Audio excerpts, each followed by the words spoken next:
जिंदगी की सबसे बड़ी खोज है सच्ची खुशी कि हम अपने मन से कभी न कभी ये सवाल करते हैं कि असल में कौन सबसे ज्यादा खुश है। क्या यह खुशी धन, प्रसिद्धि या किसी बड़ी खुशी में छुपी होती है, या फिर सच्ची खुशी कहीं और छुपी होती है जिसे हम अक्सर अनदेखा कर देते हैं।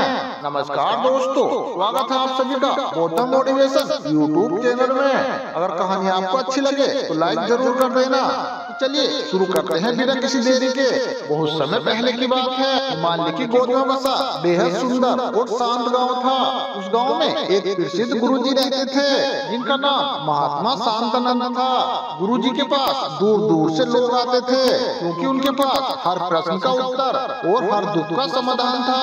गाँव के लोग उन्हें कोई साधारण व्यक्ति नहीं मानते थे, ये एक गहरे रहस्यमय और जीवन को समझने वाले साधु हैं। एक दिन गाँव की चौपाल पर हलचल मची हुई थी। सूरज ढल चुका था, आसमान नारंगी रंग में नहा रहा था।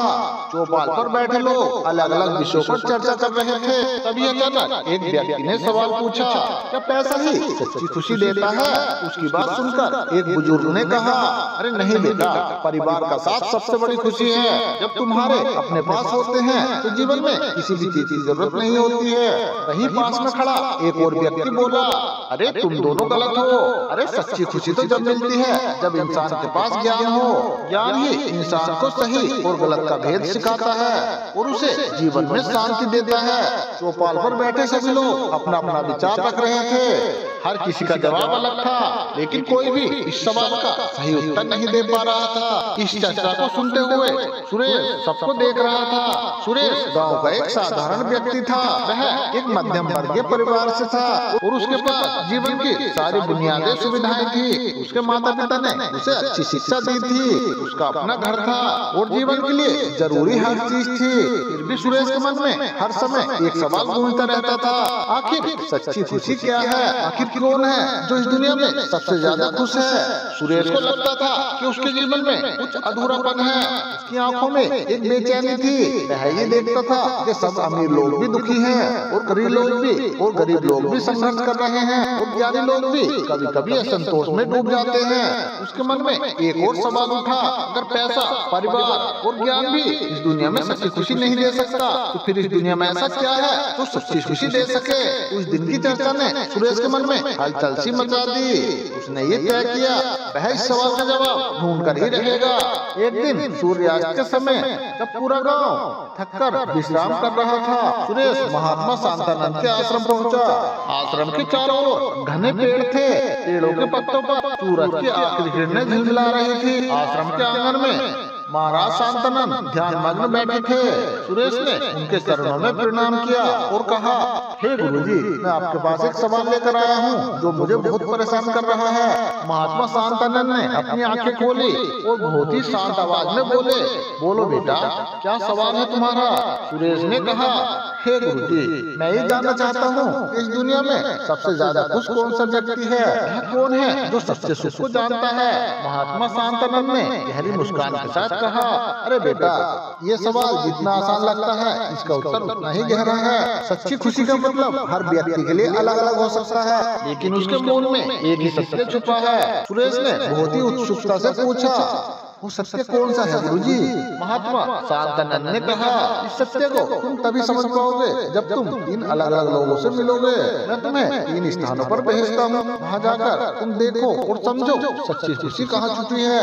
सुरेश की यात्रा का पहला पड़ाव एक दूर का गाँव था। यह गाँव बिल्कुल साधारण था, मिट्टी के घर, कच्ची सड़कें और चारों ओर हरियाली। वहाँ के लोग बहुत ही साधारण जीवन जीते थे, लेकिन उनके चेहरे पर एक अजीब सी शांति थी। इस गाँव में सुरेश को मिलना था एक बूढ़े किसान रामलाल से। रामलाल गांव के किनारे एक छोटी सी झोपड़ी में अपनी पत्नी के साथ रहता था। उसका जीवन बहुत ही सादा था। रोज सुबह सूरज निकलते ही वह अपने पुराने हल और बैलों के साथ खेतों की ओर निकल जाता। पूरे दिन वह मेहनत करता, मिट्टी में पसीना बहाता और शाम को थका हारा घर लौटता। जब सुरेश गाँव पहुँचा उसने देखा रामलाल अपने खेत के पास बैठा है। उसके हाथों में मिट्टी लगी थी, कपड़े धूल से सने हुए थे, लेकिन उसके चेहरे पर एक सुकून भरी मुस्कुराहट थी। पास में ही उसकी पत्नी बैठी हुई चूल्हे पर रोटियां सेक रही थी। वहाँ के वातावरण में एक अजीब सी शांति थी। सुरेश रामलाल के पास गया और विनम्रता से बोला, अरे बाबा, मैं कुछ सीखने निकला हूँ। मैं गुरुजी के कहने पर आपसे मिलने आया हूँ। रामलाल ने मुस्कुराते हुए सुरेश की ओर देखा और कहा, अरे बेटा बैठो, मैं ये जानता हूँ कि तुम यहाँ क्यों आए हो। तुम्हारे चेहरे पर सवाल साफ साफ नजर आ रहे हैं। सुरेश ने बिना समय गवाए अपना सवाल पूछा, अरे बाबा, आपके पास तो कुछ भी नहीं है, ना अच्छा घर, ना पैसा, ना बड़ी गाड़ी और ना ही बड़े खेत, फिर भी आप हमेशा मुस्कुराते ही रहते हैं। आप इतने खुश कैसे रहते हैं? रामलाल ने हंसते हुए कहा, अरे बेटा, ये दुनिया जिस चीज को खुशी कहती है वह अक्सर एक भ्रम होता है। लोग सोचते हैं पैसा, संपत्ति, ऐशो आराम से खुशी मिलती है, लेकिन सच्चाई तो ये है, खुशी ना तो किसी चीजों में है और ना ही बाहरी दुनिया में। सच्ची खुशी हमारे मन के अंदर होती है। सुरेश आश्चर्य से देखता रहा। उसने पूछा, हे बाबा, मैं समझा नहीं, क्या चीजों की कमी आपको दुखी नहीं करती? रामलाल ने मिट्टी के डेले को हाथ में उठाते हुए कहा, अरे बेटा, ये देखो, ये मिट्टी है और मैं इसका ऋणी हूँ, क्योंकि मुझे ये अनाज देती है। मैं मेहनत करता हूँ, भगवान ने मुझे दो हाथ दिए हैं। मेहनत करने के बाद जब मैं शाम को अपनी पत्नी के साथ रोटी खाता हूँ, वह रोटी मेरे लिए किसी अमृत से कम नहीं होती। सुरेश ने ध्यान से सुना और पूछा, लेकिन बाबा, अगर आपके पास वो ज्यादा होता, अच्छा घर, ज्यादा पैसा, तो क्या आप और ज्यादा खुश नहीं होते? रामलाल ने कहा, अरे बेटा, इंसान के पास जितना ज्यादा होता है वह उतना ही ज्यादा चाहता है। इंसान का लालच कभी खत्म नहीं होता। मेरे पास जो है मैं उसी में संतोष करता हूँ। मेरे लिए यही सबसे बड़ी संपत्ति है। सुरेश ने देखा कि रामलाल के पास भले ही सुख सुविधाएं नहीं थी, लेकिन उसके जीवन में कोई तनाव या चिंता नहीं थी। उसके पास जो भी था उसने पूरी खुशी के साथ उसे स्वीकार कर लिया था। रामलाल ने आगे कहा, अरे बेटा, तुम्हें मैं एक बात बताऊं, मेरे जीवन में दो मंत्र हैं जिन्होंने मुझे हमेशा ही खुश रखा है। पहला तो ये कि ईमानदारी से मेहनत करो और दूसरा जो मिला है उसी में संतोष रखो। जब इंसान मेहनत करता है और संतोष से जीता है तो उसकी आत्मा को शांति मिलती है। सुरेश आश्चर्य में पड़ गया, क्योंकि उसके सामने रामलाल का एक साधारण जीवन था। सारा दिन खेतों में मेहनत करना, शाम को वापस लौटकर पत्नी के साथ बैठकर रोटी खाना और रात को चैन की नींद सोना। ऐसा लगता था कि मानो रामलाल के जीवन में कोई शिकायत ही नहीं थी। रामलाल ने मुस्कुराते हुए कहा, अरे बेटा, खुशी वही है जो तुम्हारे पास है। अगर तुम उसे देखकर मुस्कुरा सको तो तुम सबसे खुश व्यक्ति बन सकते हो, वरना तुम चाहे कितना कमा लो, कितना भी पालो, तुम्हारी इच्छाएं कभी खत्म नहीं होंगी। सुरेश ने पहली बार समझा कि संतोष भी एक प्रकार का सुख है। उसने देखा रामलाल के पास भले ही भौतिक चीजें ना थी, लेकिन उसका मन शांत था। वह ना तो किसी चीज की लालच रखता था और ना ही वह किसी से ईर्ष्या करता था। उस रात सुरेश रामलाल की झोपड़ी में रुका। उसने पहली बार खुद को इतना हल्का और सुकून में महसूस किया। जंगल में दूर कहीं झिंगुरों की आवाज और हवा की सरसराहट। सुरेश ने सोचा, शायद खुशी का पहला रहस्य यही है। सुबह होते ही सुरेश ने रामलाल से विदा ली। रामलाल ने उसे आशीर्वाद देते हुए कहा, अरे बेटा, तुम याद रखना, खुशी चीजों में नहीं होती। मेहनत करो, संतोष रखो और तुम अपने जीवन को सरल बनाओ, यही असली सुख है। सुरेश ने झुककर उनके कदम छुए और वहाँ से आगे की यात्रा के लिए निकल पड़ा। उसके मन में रामलाल के शब्द गूंज रहे थे। अब सुरेश एक बड़े शहर पहुंचा। वहाँ एक प्रसिद्ध व्यापारी शंकर लाल रहता था। उसके पास विशाल बंगले, महंगी गाड़ियाँ और अपार दौलत थी। सुरेश को यह लगा कि यह आदमी दुनिया का सबसे सुखी व्यक्ति होगा। लेकिन जब उसने व्यापारी से बात की, शंकर लाल ने कहा, अरे बेटा, मेरे पास सब कुछ है, लेकिन फिर भी मैं खुश नहीं हूँ। जितना मैं कमाता हूँ उतना ही ज्यादा होने का डर रहता है। रात को नींद नहीं आती और दिन भर चिंता सताती है। मैं खुश होने के लिए दौलत कमाता गया, लेकिन खुशी मुझसे दूर ही रही। सुरेश को यह सुनकर आश्चर्य हुआ। उसने सोचा जिस चीज को मैं खुशी समझता था वह तो एक भ्रम निकला। सुरेश की खोज उसे गहरे और घरे जंगल में ले आई। लोग बताते थे कि यहाँ एक महान संत आनंद रहते हैं। उन्होंने अपनी सांसारिक चीजों का त्याग कर दिया था और वह केवल आत्मिक शांति में लीन रहते थे। सुरेश को यह विश्वास था कि शायद इन संत के पास ही उनकी सच्ची खुशी का उत्तर मिलेगा। उस जंगल में चलते चलते सुरेश थक चुका था। चारों तरफ पेड़ों की छांव, पक्षियों की चहचहाहट और सन्नाटा था। दूर कहीं एक छोटे से आश्रम को देखकर सुरेश की आंखें चमक उठी। वहाँ एक पेड़ के नीचे संत महात्मा आनंद अपने ध्यान में बैठे थे। उनके चेहरे पर एक दिव्य चमक थी और उनके शांत स्वभाव को देखकर ऐसा लग रहा था मानो वह संसार के सभी दुखों से परे हैं। सुरेश उनके नजदीक जाकर उनके चरणों में झुक गया और उसने विनम्रता से कहा, हे महात्मा जी, मैं सच्ची खुशी की तलाश में हूँ। मैंने अभी तक गरीब किसान और अमीर व्यापारी से बहुत कुछ सीखा, लेकिन आज भी मेरे मन में प्रश्न है। कृपया करके मुझे बताइए, आपकी इस अद्भुत शांति और खुशी का रहस्य क्या है? महात्मा आनंद ने अपनी आंखें खोली। उनकी मुस्कुराहट इतनी शांत और गहरी थी। उन्हें देखकर सुरेश को ऐसा लगा जैसे उसके मन की बेचैनी एकदम से शांत हो गई हो। महात्मा जी बोले, अरे बेटा, सच्ची खुशी तो तब मिलती है जब तुम अपने भीतर की यात्रा करते हो। बाहर की चीजें जैसे धन दौलत या बाहर का सुख, ये केवल थोड़ी देर का ही सुख होता है। लेकिन जब तुम स्वयं को समझते हो, अपनी इच्छाओं पर काबू पाते हो और दूसरों की भलाई के लिए कार्य करते हो, तब सच्ची शांति और खुशी का अनुभव होता है।